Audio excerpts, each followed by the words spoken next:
मिठाई में जलेबी पसंद है? मिठाई में जलेबी, मिठाई में सब कुछ पसंद है हमें। लेकिन हरियाणा वाले जलेबी कुछ ज्यादा ही गोल हो गई।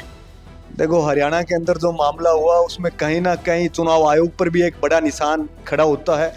आज नौकरी लगा है, आज मेरे जिले से 22 साथी इसमें नौकरी लगे हैं, हनुमानगढ़ से।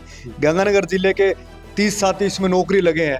उन्होंने कोई पेपर चोरी नहीं किया, उन्होंने कोई पेपर लीक नहीं किया, उनके पास पेपर था नहीं। वो अपने मेहनत से, अपने माता पिता की कमाई, अपने परिवार की कमाई से आज वो नौकरी लगा है। किसी के पास लास्ट चांस है, किसी आज अगर उसकी नौकरी चली गई तो उसका पूरा का पूरा भविष्य खराब हो जाएगा। आला कमान को देखना होगा कि जिनके नेतृत्व में, जिन्होंने बड़ी बड़ी बातें की, उनके नेतृत्व में उनके इलाके में सीटें कैसे नहीं आई। ये एक बड़ा सोचने की विषय है।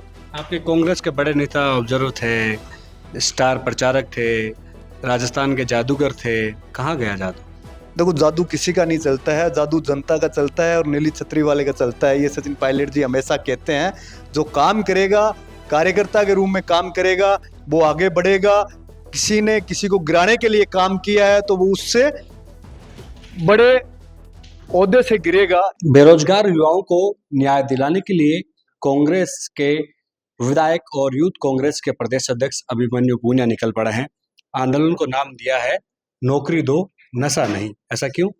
देखो, जिस प्रकार से हमारे सीमांतवर्ती इलाके हों, हमारे अधिकतर जिले हों, जिस प्रकार देश के अंदर नशे का कारोबार आज आप देख रहे हो किस प्रकार बढ़ रहा है। हमारे नौजवान साथी नशे की गिरफ्त में आकर अपने जीवन को खराब कर रहे हैं, अपने परिवार के भविष्य को खराब कर रहे हैं, अपने भविष्य के साथ खिलवाड़ कर रहे हैं।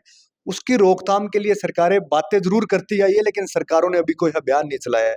जिन क्षेत्रों से हम भी चुनकर आए हैं, उन क्षेत्रों में सफेद पाउडर, एमडी, समेक जैसे गांवों के अंदर भारी संख्या के अंदर नौजवान गिरफ्त के अंदर है। और सरकारें बात करती है नौजवानों के भविष्य की, बात करती है नौजवानों के रोजगार की। कहाँ रोजगार है, कहाँ नौजवानों को भविष्य जा रहा है? सरकार की तरफ से कोई अभियान नहीं है। ब्यूरोक्रेसी हावी है। नशे के मुकदमों को, नशे के ब्यूरोक्रेसीज को बल्कि छुपाने के लिए अपने पावर, अपने संसाधनों का उपयोग करती है। और लेकिन इनको कम करने, इनको खत्म करने के लिए कोई अभियान राज्य सरकार और देश की सरकार नहीं चला रही है। उसके खिलाफ राज्य युवा कांग्रेस, देश के युवा कांग्रेस के नेतृत्व में, राष्ट्रीय नेतृत्व में, तमाम पूरे राज्य भर में हम लोग तहसील से लेकर प्रदेश स्तर तक इसका सरकार, राज्य सरकार का और देश की सरकार का विरोध करने का काम करेंगे। 11 महीने सरकार को हो गए हैं, लेकिन अभी तक कोई एक नौकरी नौजवान को सरकार ने देने का काम नहीं किया। 11 महीनों में कोई यूथ पुलिस के नाम पर सरकार के कोई योजना नहीं है, कोई हथकंडा नहीं है। दिल्ली और राजस्थान में आपसी राज्य के मतभेद में दिल्ली और राजस्थान के चक्रों के अंदर ये 11 महीने राज्य सरकार ने निकाल दिए। आपका भी राज रहा, आपकी सरकार रही, नौकरियां दी, पेपर लीक हुए। हमारी सरकार में भी हमने आवाज उठाई, हमारी सरकार में भी हमने नौजवानों को लेकर, कभी अगर हमारी सरकार ने कहीं ना कहीं कमजोर करने का काम नौजवानों के भविष्य के लिए किया तो उसमें हमने मजबूती से आवाज रखने का काम किया, सुझाव देने का काम सरकार को किया। तो आप देख रहे हो कि नौजवानों के साथ युवा कांग्रेस, कांग्रेस पार्टी हमेशा मजबूती से खड़ी है। बहुचर्चित एसआई पेपर लीक, जिसको लेकर लगातार स्पेशल ऑपरेशन गुरु का कार्रवाई कर रहा है, लेकिन मांग उठने लगी है कि इस भर्ती को रद्द किया जाए क्योंकि इतने बड़े स्तर पर घोटाला हुआ है। आपकी क्या राय है?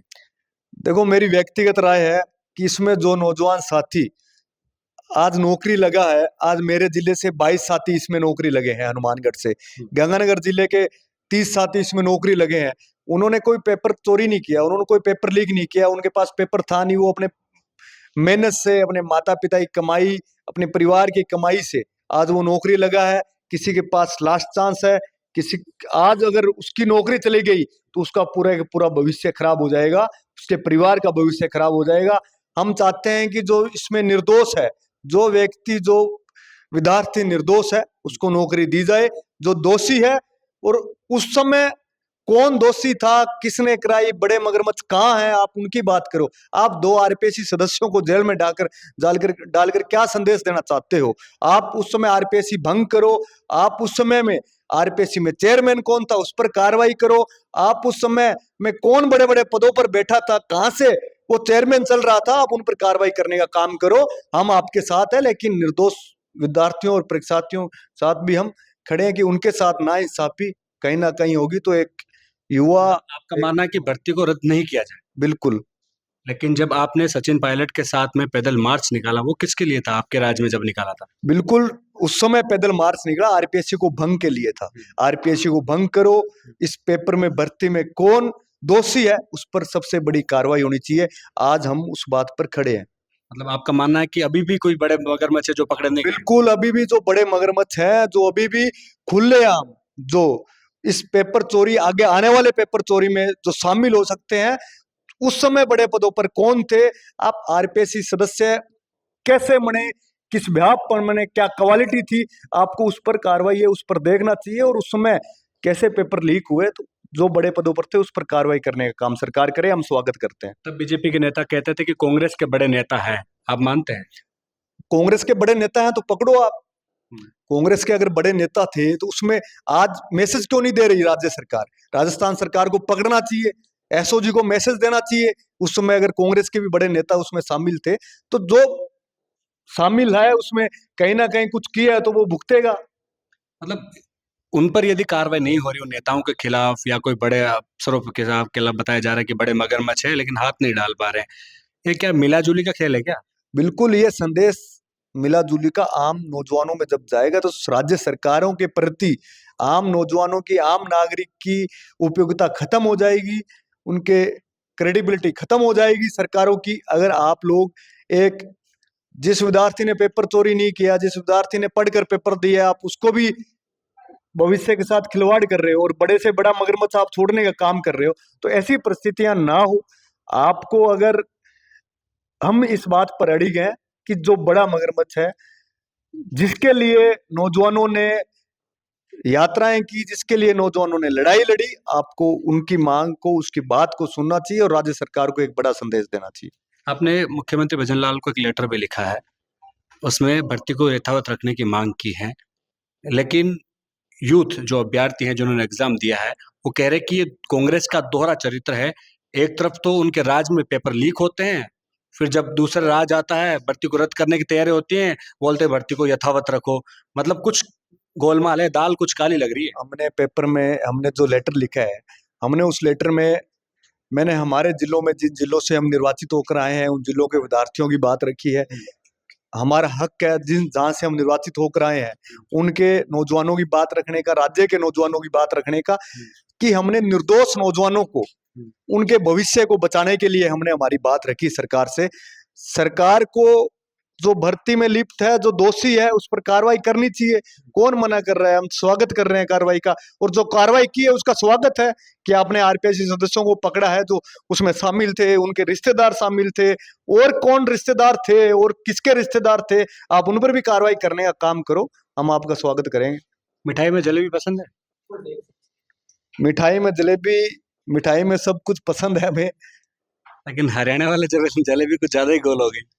देखो, हरियाणा के अंदर जो मामला हुआ उसमें कहीं ना कहीं चुनाव आयोग पर भी एक बड़ा निशान खड़ा होता है, और कहीं ना कहीं हमारा, जो हम कम मार्जिन से सीटें हारे, 20-22 हजार से हम कहीं ना कहीं सरकार बनाने में रह गए। हमारी 9 सीटें अंडर 2000 हारी, कोई 20 वोट से, कोई 1000 वोट से।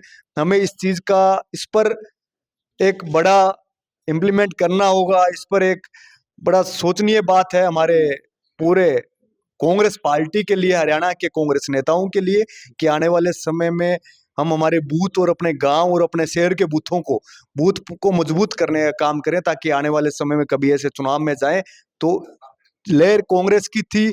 हर व्यक्ति कांग्रेस के लिए कह रहा था, चाहे देश में कहीं भी बैठा हो, लेकिन वहां पर रिजल्ट हमारे पक्ष में नहीं आना कहीं ना कहीं एक बड़ा सवाल खड़ा करता है। इस पर कांग्रेस आलाकमान ध्यान दे रहे हैं। हमारी कांग्रेस पार्टी का आलाकमान ने कमेटी भी बनाई है। और कॉन्फिडेंस, कोई भी शामिल हो, अति उत्साह भी हो सकता है, अति उत्साह भी नेताओं का कहीं ना कहीं कमजोर करने का काम करता है। आप राजस्थान में भी देखो, कहीं ना कहीं इतनी योजनाएं देने के बाद भी हमारे कार्यकर्ताओं की अपेक्षाएं, जब तक नेता करेगा, हमारे लिए ये परिस्थितियां बनी रह सकती है। कार्यकर्ताओं को समझना होगा, कार्यकर्ताओं की बात को मजबूती से सुनना होगा। मैं मानूं कि कांग्रेस का एक गुट जो राजस्थान का है खास तौर पर, वो इस परिणाम को लेकर ज्यादा चौंक नहीं रहा है। वो कह रहे हैं कि ये परिणाम तो राजस्थान के विधानसभा चुनाव में हम देख चुके हैं, सेम वैसे ही परिणाम तो है। देखो, राजस्थान में कहीं ना कहीं इस परिणाम में जो भुगतान हम राजस्थान में सरकार बना सकते थे। हमारी सीटें मारवाड़, मेवाड़, जहां पर हम बड़ी संख्या में चुनाव हारे, मेवाड़ में हम हमारी पार्टी का कहीं ना कहीं वोट किसका, ये बड़े कारण है। ये आलाकमान को देखना होगा कि जिनके नेतृत्व में जिन्होंने बड़ी बड़ी बातें की, उनके नेतृत्व में उनके इलाके में सीटें कैसे नहीं आई। ये एक बड़ा सोचने की विषय है। आपके कांग्रेस के बड़े नेता ऑब्जर्वर थे, स्टार प्रचारक थे, राजस्थान के जादूगर थे, कहाँ गया जादू? देखो, जादू किसी का नहीं चलता है, जादू जनता का चलता है और नीली छतरी वाले का चलता है। ये सचिन पायलट जी हमेशा कहते हैं। जो काम करेगा, कार्यकर्ता के रूप में काम करेगा, वो आगे बढ़ेगा। किसी ने किसी को गिराने के लिए काम किया है तो वो उससे बड़े ओहदे से गिरेगा। ये कहना चाहते हैं कि जिन्होंने व्यक्तियों ने मेहनत की, आप उन व्यक्तियों की अपेक्षाएं नहीं कर सकते, आप उन व्यक्तियों को नजरअंदाज नहीं कर सकते। जिस व्यक्ति ने पार्टियों के लिए हो, अपने कार्यकर्ताओं के लिए हो, नौजवानों के भविष्य के लिए हो, किसानों के भविष्य के लिए हो, मेहनत की है, अगर उनको नजरअंदाज करोगे तो आपको कहीं ना कहीं निर्णय भुगतने पड़ सकते हैं। यदि आपकी पार्टी ने फिर को एक बार अगले चुनाव के समय कमान दे दी उन बड़े नेताओं को, तो फिर क्या करोगे आप? देखो, आलाकमान सब समझता है और आलाकमान कांग्रेस का, हमारे राहुल गांधी जी की सोच मजबूत सोच है। उन्होंने हमेशा नौजवानों को, सचिन पायलट जी की सोच हमेशा नौजवानों को आगे लाने की रही है। और निश्चित तौर पर वो कांग्रेस ये नहीं है जो आज से 10 साल पहले थी। ये नौजवान, नई पीढ़ी, परिस्थितियां, कांग्रेस आलाकमान सब देख रहा है कि किस वजह से कहाँ कहाँ, मध्य प्रदेश हो, राजस्थान हो, हरियाणा हो, छत्तीसगढ़ हो, कैसे हम चुनाव में, माहौल होते हुए भी, चुनाव में जीत होते हुए भी हम जीत से रह गए। इस पर सब चीजें आलाकमान देखता है और आलाकमान बड़ी कार्रवाई करने का काम करेगा। वही और कॉन्फिडेंस एक बार फिर कांग्रेस में आने वाले 7 उपचुनाव सीटों पर भी देखा जा रहा है कि वही होगा, वही रुमाल घुमाया जाएगा। देखो, रुमाल घुमाने से, अगर सापा घुमाने से कभी सीटें, कभी पार्टी को मजबूती बूथ के कार्यकर्ताओं से, गांव के कार्यकर्ताओं से और शहर के वार्ड के कार्यकर्ताओं से मिलती है। कभी आप अगर रुमाल, सापा हिलाने से कभी भी वोट व्यक्ति नहीं ले पाता है। जो व्यक्ति बात करेगा नौजवानों की, किसान की, नौजवानों के भविष्य की, हम नौजवानों को किस प्रकार आने वाले समय में उनका भविष्य सुधार सकते हैं, किस प्रकार रोजगार ला सकते हैं, बड़े उद्योग ला सकते हैं, आपको काम फैक्ट बात करनी पड़ेगी, जनता के बीच में मैसेज देना पड़ेगा। तब जाकर हम सरकार बना सकते हैं और सातों की सातों सीटें कांग्रेस पार्टी जीतेगी। मैं तो चाहता हूं मेवाड़ के अंदर नौजवान साथियों को मौका मिले, जहां पर कांग्रेस पार्टी का वोट हमारे ही नौजवान साथियों ने खिसका। हमारे एनएसयूआई यूथ कांग्रेस के साथी आज बाप में चले गए, बीटीपी में चले गए। अगर नौजवान साथियों को मौका मिलेगा तो निश्चित तौर पर वहां भी हम सीट जीतने का काम करेंगे। बहुत बहुत शुक्रिया। युवाओं की आवाज मुखर रूप से अपनी पार्टी के अंदर रखते हैं और कांग्रेस के किरीटलाल मीणा कहे जाते हैं अभिमन्यु पूनिया, लगातार बीजेपी को घेर रहे हैं और ऐसा ही पेपर लीक को लेकर जिस तरह से भर्ती को रद्द करने की मांग उठ रही है, उसको लेकर उनका कहना है कि भर्ती को यथावत रखा जाए, जो दोषी है उनको सजा मिले, लेकिन जो निर्दोष है उनके साथ अभिमन्यु खड़े हुए नजर आ रहे हैं। कैमरा सहयोगी मनोज के साथ विशाल शर्मा, जयपुर, राजस्थान तक।